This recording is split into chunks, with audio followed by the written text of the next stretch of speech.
Vox Fabapar. A cada episódio, uma voz que inspira, edifica e fortalece sua fé. Boa noite a todos, é uma alegria estar aqui, realmente um grande privilégio na semana acadêmica, né? E aí é muito interessante quando eu avaliei os temas que seriam tratados, né? E para a semana acadêmica, você trazer interpretação bíblica, você trazer ética e de repente você fecha com cuidado pastoral. É uma instituição que tem pensado no todo. A interpretação bíblica ela é importante. Você precisa viver intensamente o que a palavra diz. A palavra é absoluta, ela não é relativa. E quando você interpreta com sabedoria, com discernimento as Escrituras e aplica as Escrituras, você está vivendo aquilo que o Senhor nos desafia a viver. Quando você fala da ética, a ética nós precisamos a todo momento nós somos desafiados num mundo cada vez mais relativo, onde as pessoas estão cada vez mais relativizando o pecado, relativizando os procedimentos. Então hoje está cada vez mais comum você encontrar igrejas que compram bancos das igrejas ou cadeiras sem nota para pagar menos imposto, né? E você vê pessoas relativizando princípios que são muito caros. E isso é muito complicado. Então nós precisamos sim a ética nortear, e o padrão que nós temos não é nada mais, nada menos do que a ética ensinada por Jesus. E quando nós fechamos com cuidado pastoral, e é um grande desafio, né? Porque vem ali um pós-doutor, outro pós-doutor, e daí vem um mestre. Um mestre, mas que com o coração assim, muito com temor e tremor, de tentar compartilhar e saindo um pouquinho, não deixando de avaliar profundamente os conceitos acadêmicos, mas trazendo um pouco da prática pastoral. Alguém que foi alcançado e foi cuidado pastoralmente, alguém que hoje cuida dentro do contexto da nossa igreja, né? O ministério que hoje eu exerço no colegiado da Igreja Batista do Bacaxiri, é uma parcela significativa dos membros. Hoje eu tenho realizado um cuidado direto, mas principalmente também de líderes. E eu quero trabalhar um pouco esse tema, nessa importância do cuidado pastoral relevante e contemporâneo. Quando nós pensamos de uma relevância contemporânea, o cuidado relevante e contemporâneo, nós temos que falar um pouco dessa teologia prática. O que seria a teologia prática? Hoje, com muita facilidade, nós temos dois extremos acontecendo. Tem aqueles que só vão para a academia, e eles estudam muito a academia. E eu sou profundamente conhecedor da academia. Só que tudo que eu vivo na academia, eu acabo não refletindo no propósito prático do conhecimento. Isso é muito complicado. Eu lembro de uma situação onde chegou um senhor na nossa igreja, e ele chegou num pequeno grupo. E ele chegou lá e nós temos, dentro da visão da igreja, viver uma caminhada discipular. Estávamos lá e aí o líder foi falar assim, olha, vamos caminhar discipularmente, num discipulado, no crescimento. Ele chegou assim e falou, olha, eu não gosto de ser discipulado por ninguém que conheça menos a Bíblia do que eu. E aí o líder falou assim, opa, chegou para mim, pastor, o que eu faço? Eu falei, eu não sei se eu conheço a Bíblia mais do que ele, mas pede para ele vir falar comigo. E aquele senhor chegou no meu gabinete pastoral, e ele começou ali a descrever o currículo dele. Bacharel, mestrado, doutorado, e não sei tantos artigos, e não só da teologia, mas da filosofia, dentre outros. Ele tinha um currículo invejável. E eu olhei para aquele currículo acadêmico e falei, uau! Aí eu fiz uma pergunta simples para ele. Meu irmão, eu posso fazer uma perguntinha simples? Quantas pessoas foram levadas aos pés da cruz, que aceitaram a Jesus através da sua vida no último ano? Ele ficou em silêncio. Eu falei, vamos, nos últimos 2 anos, quantas pessoas você evangelizou? Você cumpriu o chamado primordial de Mateus 28, de fazer discípulos? Ele ficou quieto e baixou a cabeça. Vamos lá, 5 anos, em 5 anos. Ele não respondeu nada. E aí eu olhei para ele e falei assim, olha, eu não estou aqui julgando, não. Certo? E eu sei que tem pessoas que são mestres, eles são chamados para serem mestres, e eles estão ensinando ali. Mas um mestre que ensina a teologia, espera-se que seja um discípulo também. Porque aonde eu estou vivendo um estilo de vida prático daquilo que eu ensino, daquilo que eu vivo. Então, quando nós pensamos no cuidado pastoral, Nós precisamos entender que é importante nós conhecermos os conceitos, conhecermos as estratégias, as formas de cuidar, mas também entender que nós precisamos viver isso na prática. O conhecimento e a prática, elas precisam ser interdependentes. Então, a academia e a prática, elas caminham numa interdependência. Então, nós vamos avaliar um pouquinho sobre essa importância do cuidado pastoral. Eu queria usar um texto como base, que está lá em 1 Timóteo 3, de 1 a 7. Então, esse é o tema, a importância do cuidado pastoral. E nós vamos ler ali. O texto diz o seguinte, é um texto muito conhecido. Essa afirmação é digna de confiança. Se alguém deseja ser bispo, deseja uma nobre função. É necessário, pois, que o bispo seja irrepreensível, marido de uma só mulher, sóbrio, prudente, respeitável, hospitaleiro e apto para ensinar, não devendo ser apegado ao vinho, nem violento, mas sim amável, pacífico e não apegado ao dinheiro. Ele deve governar sua própria casa, sua própria família, tendo os filhos sujeitos a ele, com toda a dignidade. Pois se alguém não sabe governar sua própria família, como poderá cuidar da igreja de Deus? Não pode ser recém-convertido, para que não se ensoberbeça e caia na mesma condenação em que caiu o diabo. Também deve ser de boa reputação perante os de fora, para que não caia em descrédito nem na cilada do diabo. Quando nós olhamos esse texto, de repente você está perguntando o que isso tem a ver? Só que aqui, opa, então tá bom, me perdoe pessoal do YouTube, já estou voltando aqui. É que eu caminho mesmo. O pessoal da mídia lá da igreja sofre quando eu estou pregando. Mas sabe, quando eu olho para esse texto, o que esse texto tem a ver? Ele está falando das condições, dos requisitos para alguém exercer o pastorado. Quando o texto fala do bispo aqui, nós podemos entender como o pastor. Ele fala a respeito de ser bispo, né? Ou almeja ali o episcopado, algumas versões. Eu não vejo como errado tratar isso como características que envolvem o caráter, que envolve atitudes virtuosas de um pastor, certo? Mas eu quero, com base nesse texto, trazer essa reflexão do cuidado pastoral. E por que eu trouxe esse texto com relação aos requisitos para alguém exercer o pastorado? Porque, para mim, um dos grandes requisitos para que eu exerça algo para fora, eu preciso viver aqui dentro. A partir do momento que eu não tenho autoridade mais de viver em santidade, eu perco a autoridade. A partir do momento que eu não vivo em santidade, eu perco a autoridade para pregar sobre autoridade, sobre santidade. Se eu não vivo santidade, eu perco a autoridade. Se eu não tenho um casamento estruturado, meu casamento é um caos, eu não honro a minha esposa, eu não honro meus filhos, eu tenho dificuldade de entender alguém com autoridade para ministrar, para aconselhar nessas áreas, se eu não tenho exemplo na minha casa. Então, sem passar essa manifestação com relação espiritual alma e corpo, eu sei que tem alguns, eu não vou entrar aqui quem é dicotomista, quem é tricotomista, não vou entrar nessa linha. O que eu quero trazer aqui é simplesmente uma reflexão sobre a composição do ser humano e o quanto isso reflete no aconselhamento pastoral, no conselho pastoral, no cuidado pastoral, certo? Albert Friesen, ele afirma que a ciência da psicologia não fala da alma, pois afirma que foge do alcance dos órgãos do sentido e é perceptível apenas na introspecção. No entanto, quando vamos para a palavra de Deus, é possível concluir que a alma é o celeiro das nossas experiências, desejos e emoções. Ela é o elemento no ser humano que ama, odeia, sofre e decide.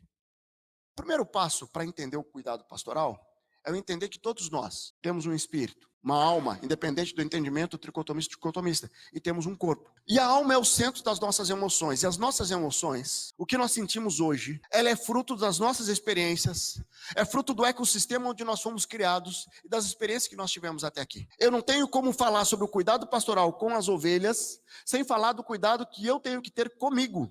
Qual a minha percepção da vida? Porque se eu vivo a vida machucado, influenciado pelas marcas da minha vida, eu vou fazer um aconselhamento, um cuidado pastoral distorcido. E é muito comum hoje, eu vou um pouquinho mais longe, de pastores que estão cuidando de ovelhas, mas não estão sendo cuidados.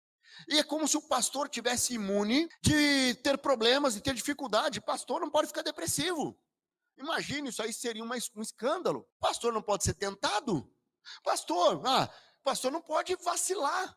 Então, assim, como se fosse um super-herói da fé. Nós precisamos entender, olhando dentro das escrituras, eu não consigo enxergar como alguém que alcança outro, acompanha outro sem ser alcançado, sem ser ministrado. E quando nós entendemos essa dimensão espírito, alma e corpo, eu não quero aqui entrar em detalhes, mas eu estou olhando aqui, apresentando esses três que ele é mais didático. Lá em Gálatas 5, quando fala que o espírito deseja o que é contrário ao corpo, e o corpo que é contrário ao espírito, e eles estão em constante conflito. Gálatas 5, 16, 17. Ele está dizendo o quê? Que existe uma luta, um enfrentamento entre a alma e o espírito. E dentro, no meio do caminho ali, tem a alma, entre o espírito e a carne. E no meio tem a alma. E aí, se nós vamos lá no versículo 19, nós estamos falando ali das obras da carne, que começa com a imoralidade, idolatria, mas tem ali facção, ira, inveja, embriaguez, tem tudo. E se nós olharmos ali as obras da carne, ela está se enquadrando aqui em 1 Timóteo 3. Mas quando eu vou para o fruto do espírito, amor, alegria, paz, paciência, amabilidade, bondade, mansidão, fidelidade, domínio próprio, eu estou dizendo ali de algo que vem do fruto do Espírito, onde a minha alma recebe do Espírito, conectado com o Espírito Santo, o comando, para que eu viva a minha vida em plenitude, em entrega, e a partir daí eu consigo cuidar com exemplo. Cuidar das pessoas a partir do momento que eu estou saudável, eu cuido, gerando saúde nas pessoas, para que elas possam viver o excepcional em Jesus. Mateus 16, 26 lá, a palavra nos diz assim: pois, que adiantará o homem ganhar o mundo inteiro e perder a sua alma? Ou que o homem poderá dar em troca de sua alma? Queridos, o cuidado pastoral relevante e contemporâneo tem que considerar as dores desse século. Hoje, as dores emocionais absurdas. Hoje está cada vez mais comum líderes relativizando o divórcio. E eu estou aceitando o divórcio. Eu estou celebrando o casamento, eu estou celebrando o batismo de pessoas não casadas. E aí eu estou achando que eu estou ajudando e eu estou cuidando dessas pessoas. Mas na verdade eu estou incentivando elas que eu posso viver o relativo, não tem problema não. Quando eu entendo o papel da alma, das nossas emoções dentro do processo do cuidado pastoral. O cuidado pastoral envolve eu entender como a minha alma funciona, como o meu espírito funciona, como o meu corpo funciona numa interdependência. Aquilo que é eterno, nosso corpo vai ficar aqui, teremos um corpo glorificado, mas existe algo aqui que reflete basicamente, se o meu espírito se fortalece no Senhor, eu vou refletir fruto do espírito. Se não fortalece, eu vou refletir obras da carne. E para que eu possa aconselhar com autoridade, eu preciso ter refletido na minha vida o fruto do Espírito. A intencionalidade do cuidado, conhecendo a pessoa. Entendendo que nós somos diferentes. Que viemos de histórias diferentes. Nós temos um temperamento que é singular. Nós temos uma personalidade que é singular. Nós temos marcas na nossa vida que são singulares. E o cuidado tem que partir. Tem que iniciar a partir desse conhecimento. Quando dentro da minha caminhada, eu caminho com líderes e caminho com pessoas, certo? E é muito comum porque as pessoas elas vêm com uma dificuldade. E eu já tive a experiência no começo do ministério em tentar trabalhar aquela dificuldade. O cuidado pastoral, tem um problema no casamento. E eu vou lá e trato o problema no casamento. Resolve, dali 6 meses vem problema de novo. De novo, o mesmo problema. Dali 6 meses, o mesmo problema. E aí o que eu descobri na prática é que não adianta você enxugar gelo resolvendo somente o problema sem tratar a origem. Porque estou dando exemplo do casamento como um exemplo circunstancial. O casamento é formado por 2 pessoas que têm dentro da sua linha da vida marcas e traumas que influenciam sua cosmovisão. E essas pessoas se unem agora para ser uma só carne, de acordo com a orientação do nosso Deus. E elas nunca trabalharam os problemas. Tem uma jovem com 19 anos de casada e que ela abre o abuso que ela teve no gabinete pastoral. Nem o marido sabia. Só que o casamento estava travado e não prosperava. Mas quando ela é confrontada com a verdade, e ela deixa ser restaurada por aquela marca, e ela deixa ressignificar aquela marca, e ela libera o perdão para aquele abusador, o que acontece? Restaura tudo. Porque ela sendo restaurada, ela leva a restauração no casamento e restauração com os filhos. Então, o cuidado pastoral, ele precisa estar alicerçado na palavra, e nós temos que entender o contexto contemporâneo. E ele precisa ser relevante para esse tempo. Assim como o evangelismo, como é que se evangelizava 20 anos atrás, 30 anos atrás? Você pegava os panfletos, ia para as praças e distribuía panfleto e falando de Jesus, certo? E você pegava um megafone, ou você pegava uma caixinha de som, colocava lá onde tinha muito movimento e pregava ali. E pessoas se convertiam. Mas hoje, se você fizer isso, a efetividade é muito baixa. Porque hoje, nessa sociedade acelerada, para você evangelizar, você tem que se relacionar. E a hora que você se relaciona, e você alcança aquela pessoa para você, você gera empatia, você apresenta Jesus e ela vai aceitar Jesus, porque ela vai querer, puxa, tem uma luz aqui que eu preciso viver. Então, nós precisamos contextualizar como essa sociedade hoje está vivendo. Nós temos uma policlínica lá na nossa igreja. Temos 15 profissionais da psicologia, que está debaixo da minha liderança, da rede de cuidado que eu lidero lá. Tem fila de espera. Nós não conseguimos atender mais, porque não tem espaço físico. E essa é uma marca, e não é só a maioria, ou senão 90% é tudo crente, da igreja que estão ali, e que estão com dificuldades emocionais severas, algumas em forte depressão. Sabe, eu preciso entender que a nossa mente, a nossa alma, ela é poderosa e ela pode sim travar todo um processo de cuidado. Então, vocês estão aqui, acadêmicos, acadêmicas, e vocês já estão desenvolvendo um papel de conselheiros nas suas igrejas. O meu desafio é, você está bem para desenvolver esse papel? Você está cuidado? Você está resolvido com o seu passado? Com as marcas que você, de repente, carrega? Todos nós temos marcas. Eu me converti aos 23 anos. E eu trouxe marcas profundas.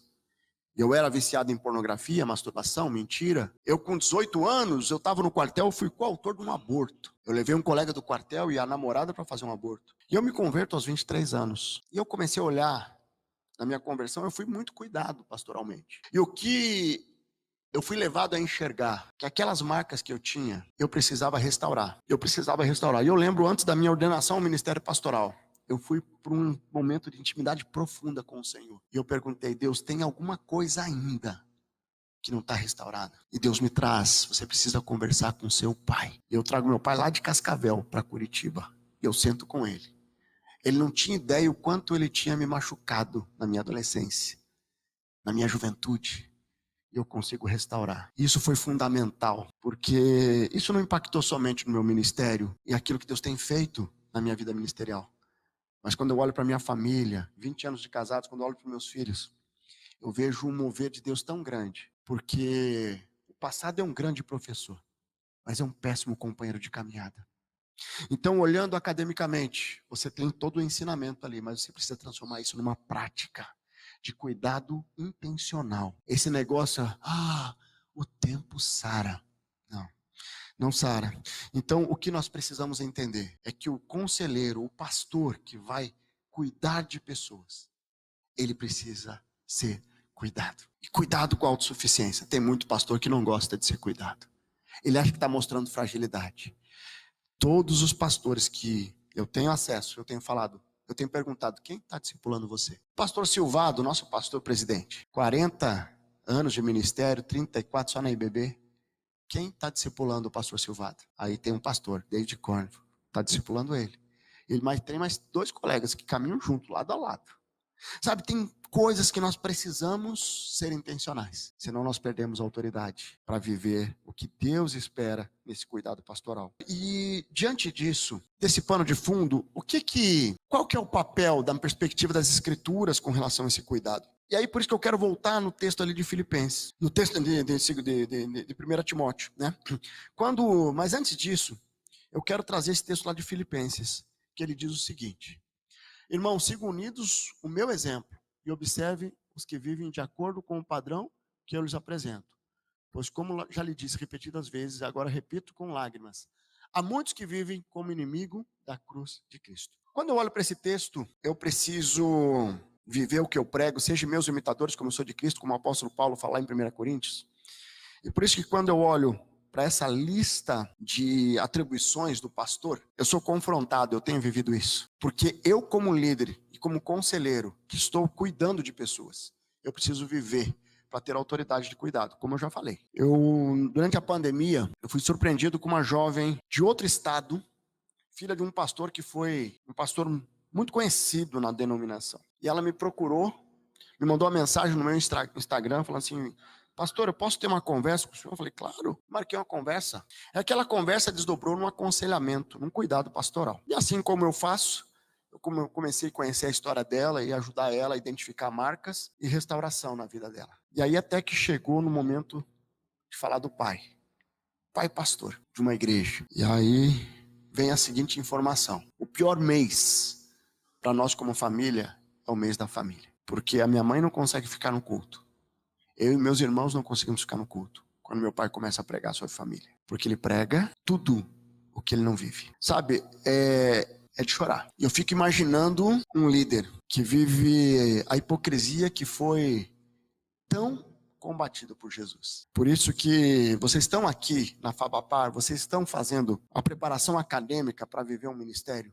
mas vocês não precisam esperar o diploma ou a ordenação para começar a olhar para dentro de vocês, para as atitudes de vocês e ver se tem alguma área que está sendo relativizada. Porque os requisitos que estão ali, eles na verdade são os requisitos que são as dores da sociedade hoje. E quando eu olho para aquilo, eu preciso ser isso que Paulo fala ali em 1 Timóteo 3, para que eu tenha autoridade de tratar isso nas pessoas que vivem no mundo. Porque ter um aconselhamento, um cuidado relevante e contemporâneo é você olhar para aquela lista e começar ali que o pastor seja irrepreensível, que vive em santidade e intimidade. Ser irrepreensível é não cair nas armadilhas, porque irrepreensível tem a ver não somente com aquilo que eu vivo na minha intimidade, mas aquilo que eu transpareço. Por exemplo, eu e a minha esposa, desde o nosso casamento, nós temos um princípio: eu não dou carona para alguém do sexo oposto no meu carro sozinho.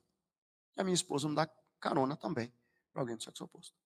Só quem anda no meu carro, sexo feminino, sozinho comigo, é a minha esposa, a minha filha e a minha mãe. Nem cunhada, esposa do meu irmão, anda no meu carro sozinho. Que não basta eu viver um princípio, eu tenho que transparecer, eu tenho que ser irrepreensível, porque como que eu vou poder aconselhar se eu não vivo? Certo?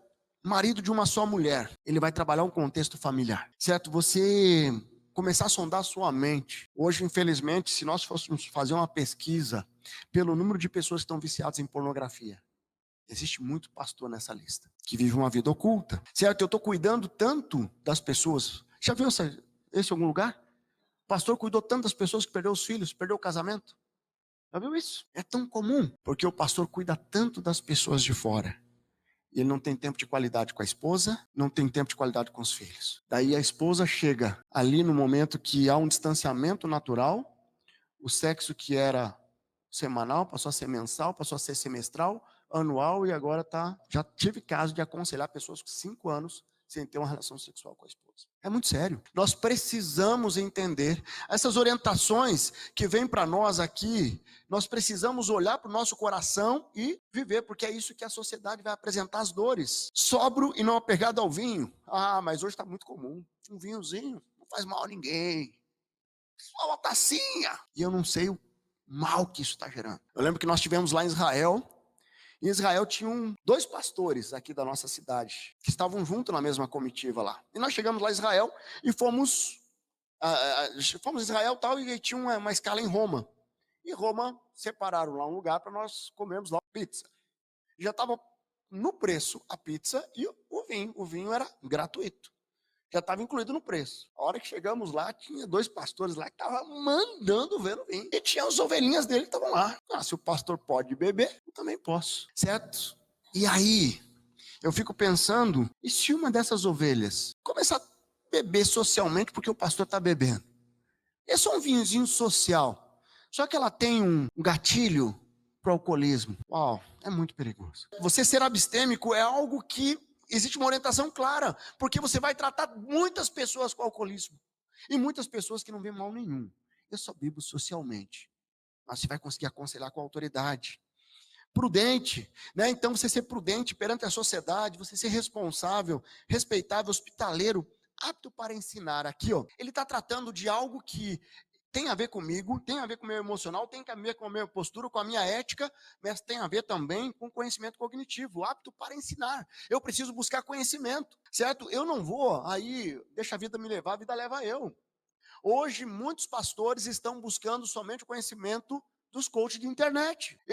Nós recebemos um casal essa semana, lá na nossa igreja, eu conversando com eles saíram da igreja, uma igreja da nossa cidade. Eu louvei a Deus, não era batista. Sei que tem de outras denominações aqui, né? Mas como nós somos da igreja batista, falei assim, beleza, tá vindo de outra denominação. Falou assim, eu tô vindo aqui porque não aguento mais ouvir palavra de coach. Não aguento. A minha pergunta, você falou com o seu pastor que você está saindo? Falei, conversei com o meu pastor que eu estou saindo. Falei para onde nós estamos indo, porque nós precisávamos ouvir um pouquinho mais de Bíblia. Sabe, como é que eu vou aconselhar? Eu vou aconselhar com os princípios do coach ou com os princípios da palavra? Você ter hoje um cuidado pastoral bíblico requer o conhecimento bíblico, conhecimento acadêmico. Queridos, nós nunca vamos deixar de ensinar ou de aprender. Um exemplo que me marcou muito, o pastor Avelino Ferreira, pastor emérito da nossa igreja, hoje já está na glória, né, pastor Avelino? O pastor Avelino, até os últimos dias, já estava de cadeira de roda já, ele ia para o culto. Aí estava lá, podia ser qualquer um ali pregando. Ele pegava um papelzinho e anotava. Eu pensava assim, pastor Avelino, o que o senhor tem para aprender ainda? Mas quem tem um coração ensinável está aprendendo a todo momento. Nós precisamos estar apto para ensinar, buscando conhecimento, buscando conhecer, buscando estudar, buscando realmente ir na profundeza do conhecimento, mas trazendo isso para uma ação prática, para uma teologia prática de aplicação. Ser não violento, mas amável e pacífico. Queridos, quem aqui já foi jogar futebol lá com os pastores batistas? Você vai jogar futebol, você vai ver se o pastor, como é que ele é com as ovelhas. Dá umas entradas lá, tem pastor que fica meio, né, e brabo, quer brigar. Eu fico pensando assim, misericórdia, certo? Cadê o fruto do Espírito aí? Domínio próprio, mansidão. Tem pessoas que são agressivas. Você não quer fazer o que eu mando, então vai embora. Certo? Não apegado ao dinheiro. Isso aqui é muito sério numa sociedade onde muitas pessoas chegaram machucadas porque foram manipuladas na área financeira. Deve governar sua própria família. Certo? Não pode ser recém-convertido. É muito interessante isso daqui. Porque você quer pastorear para cuidar? Eu preciso ter um pouco de conhecimento. Eu preciso já ter uma caminhada. Agora tem pessoas recém-convertidas que estão querendo aconselhar. Que de repente hoje estamos lá e na nossa igreja, às vezes nós identificamos alguns irmãos e irmãs que estão aqui na FABAPAR fazendo faculdade. E aí eu já chamo já. Você pode fazer uma faculdade de teologia para ampliar o teu conhecimento. Você pode fazer a faculdade de teologia para aumentar o teu currículo, ou você pode trabalhar para capacitar para um chamado pastoral, um chamado ministerial. E se é no chamado, a conversa vai ser diferente. Você tem que estar com a mão suja de ministério. Você precisa ter um tempo de caminhada. Você precisa ter uma mentoria, um acompanhamento. O aconselhamento, ele vem dentro de um processo de conhecimento, de crescimento, e você sendo mentoreado. Eu lembro, as primeiras vezes que eu fui aconselhar, aí eu chegava, ia lá, ouvia, aí dava, podemos semana que vem sentar de novo? Podemos. Daí eu pegava o caso e ia lá para o meu mentor, pastor Silvado, o que eu faço aqui? Ele, vai por essa linha, essa e tal. Até que um dia eu estava aconselhando e de repente eu comecei a falar muitas coisas que eu vi que não era do conhecimento. Porque embora eu tivesse muito conhecimento, eu estava buscando conhecimento, ali foi a dependência total do Espírito Santo, iluminando e trazendo palavras para que eu pudesse ser usado naquele contexto, para aquele casal. E a hora que eles saíram de lá, eu falei assim, o que aconteceu aqui? E ali eu estava entendendo que realmente Deus tinha me entregue o dom de pastor. E a minha paixão por almas e a minha paixão por cuidar de pessoas estava cada vez mais quente, pulsando no meu coração. Certo? Nós precisamos entender que a caminhada cristã, ela nos ajuda não somente a gerar crescimento para nós, mas uma das formas de você crescer é quando você investe na vida de outros. Você já tem um conhecimento em algo, comece a compartilhar. Quanto mais você compartilha, você cresce, você amadurece.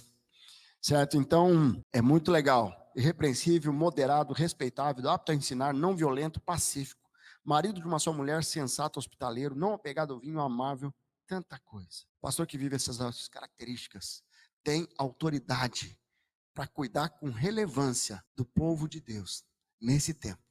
De uma forma relevante, certo? E então, partindo dessas duas situações, quando nós entendemos a nossa composição, alma, corpo e espírito, quando nós entendemos que nós temos um passado, nós precisamos estar restaurados para poder cuidar com autoridade, com sabedoria, quando nós entendemos o papel que o apóstolo Paulo descreve ali para nós, como na condição sine qua non para o pastoreio, certo? E eu vou cuidar de pessoas que têm essas dificuldades, porque normalmente o que Deus mais manda para mim é pessoas quebradas nas áreas que eu fui quebrado. O que Deus mais manda para mim. E a minha caminhada continua, é lógico que eu estou esperto.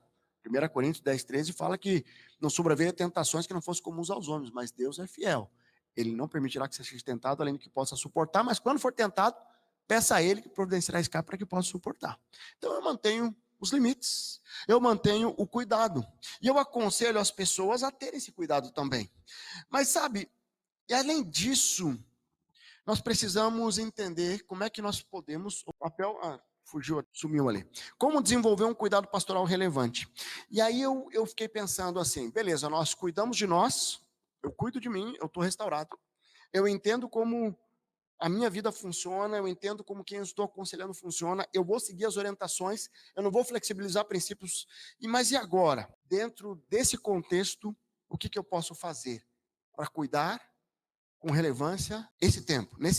E aí eu fui relembrar a minha dissertação no mestrado, onde na minha dissertação ali eu apresentei uma pesquisa acadêmica sobre a eficácia do cuidado mútuo a partir da estratégia em pequenos grupos e discipulado. O cuidado pastoral hoje, uma das estratégias para que você amplie a exponencialidade do cuidado é você entender como um losango. Você começa seu ministério pastoral, você vai ampliando, cuidando de várias pessoas. Mas chega um momento que você vai convergindo para um foco, onde você está investindo na capacitação de líderes, na capacitação de outros pastores. Para que essas pessoas que você acompanha continuem sendo cuidadas, mas não necessariamente por você, mas por pessoas que você capacitou para multiplicar no cuidado pastoral. Eu entendo hoje que o cuidado pastoral relevante e eficiente nos dias de hoje não depende da minha pessoa, não depende do pastor. Eu acho que é muito mais da visão. Ele vai ser relevante quando você tem uma equipe tão preparada que poucas coisas vão chegar no gabinete pastoral, porque muitas coisas vão ser tratadas no discipulado e no pequeno grupo. Tem coisas sérias que precisam vir para o gabinete mesmo. Mas o cuidado pastoral, que é exercido somente o pastor, centraliza tudo nele, ele tem um alcance limitado. E aí tem pessoas que vão falar assim, olha, eu não vou nem agendar com o pastor, porque não tem tempo. Ele não vai conseguir. Eu estou com uma urgência e eu não consigo. Então, nós vivemos uma sociedade acelerada, com inúmeras oportunidades de viver uma vida superficial com Deus. Viver uma vida superficial. Hoje, isso se estende em muletas, onde eu uso a igreja como um amuleto. Eu não tenho vida com Deus, eu não tenho profundidade. Eu vou lá, assisto um culto e vou embora. E aí eu tenho necessidades emocionais, familiares, profissionais, e ninguém fica sabendo. Porque o cuidado pastoral, daí o pastor que é muito comprometido, quando ele vê alguém que está próximo e de repente ficou sabendo que eles se divorciaram, ele fala assim, o que eu fiz? Olha que pastor que sou eu não estou conseguindo cuidar das minhas ovelhas. Na verdade, Deus nos chamou para pastorear. E quando nós vamos lá, desde o exemplo de Jetro, onde ele pede para dividir ali em grupos de 10, de 50, existe um princípio que o cuidado nós precisamos estruturar de uma forma delegada para que mais pessoas consigam cuidar pastoralmente, com relevância, com intensidade, sem necessariamente sermos nós ali na linha de frente. Certo? A estratégia de capacitar e cuidar de líderes, ela é fundamental para cuidar de mais pessoas, assim como Jesus fez. E é muito interessante que Jesus, quando ele para lá para orar e ele busca a direção do Pai para escolher os seus discípulos, e ele começa a caminhar com aqueles 12, aí depois quando ele manda os 72, ele não manda um a um, ele manda de 2 em 2. Eu vejo aí um princípio muito claro, não caminhe sozinho. Não caminhe sozinho. Nós precisamos de uma geração de pastores que entendam que eu não posso caminhar sozinho. Se eu quero continuar sendo relevante no cuidado pastoral, eu preciso caminhar com alguém que me ajude a interpretar a realidade quando o bicho estiver pegando. Então, ter um mentor ajuda demais a você eliminar erros, a você cair em armadilhas. Então, caminhe junto com alguém, sempre. Certo? Quando nós pensamos no cuidado pastoral, nós precisamos entender essa dimensão do cuidado. A melhor estratégia de olhar para o passado, ressignificar as marcas e crenças negativas ali. Olhar para o presente e avaliar o contexto contemporâneo de cuidado que nós estamos vivendo. E olhar para o futuro, enxergar a oportunidade de ser mais exponencial. Então, eu estou trazendo aqui algo que nós vivemos, que é pequeno grupo discipulado contemporâneo, onde vai além do que as horas que você investe cuidando diretamente de pessoas. Porque quando você prepara para que haja o cuidado indireto, você cumpre com mais excelência ainda aquilo que Jesus te chamou para fazer, como pastor, como líder.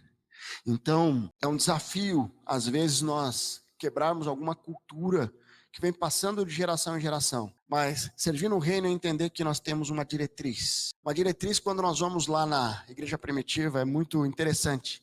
Eles não tinham prédios, eles simplesmente conheceram o amor de Deus.